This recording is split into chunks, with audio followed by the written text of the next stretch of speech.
আর কতদিন চলবে এভাবে? আজকের এই ভিডিওটা হচ্ছে খুবই দুঃখজনক একটি ভিডিও। আমার নিজের কাছে খুব দুঃখ, মানে আমি নিজে খুব কষ্ট পেয়েছি, তাই এই ভিডিওটা আমি তৈরি করছি। কৃষকরা মাঠে কলা লাগাইছে, সেই কলাগুলো একটি ব্যবসায়িক কলাগুলো কিনছে। তো রাস্তার অভাবে তারা পানিতে এইভাবে কলাগুলো বয়ে নিয়ে এসে পানির ভিতরে ফেলে তারপরে কলাগুলো দড়ি দিয়ে বেঁধে বেঁধে নিয়ে আসছে। এভাবে হয়তো ব্যবসায়িক কিছুটা ক্ষতিগ্রস্ত হচ্ছে। প্লাস আমাদের যে কৃষকগণ আছে তারা তাদের ফলের ন্যায্য মূল্য বা ফসলের ন্যায্য মূল্য অনেক সময় পায় না বা পাচ্ছে না।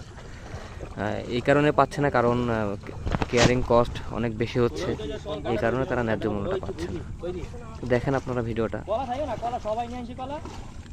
আশা করি ভালো লাগবে।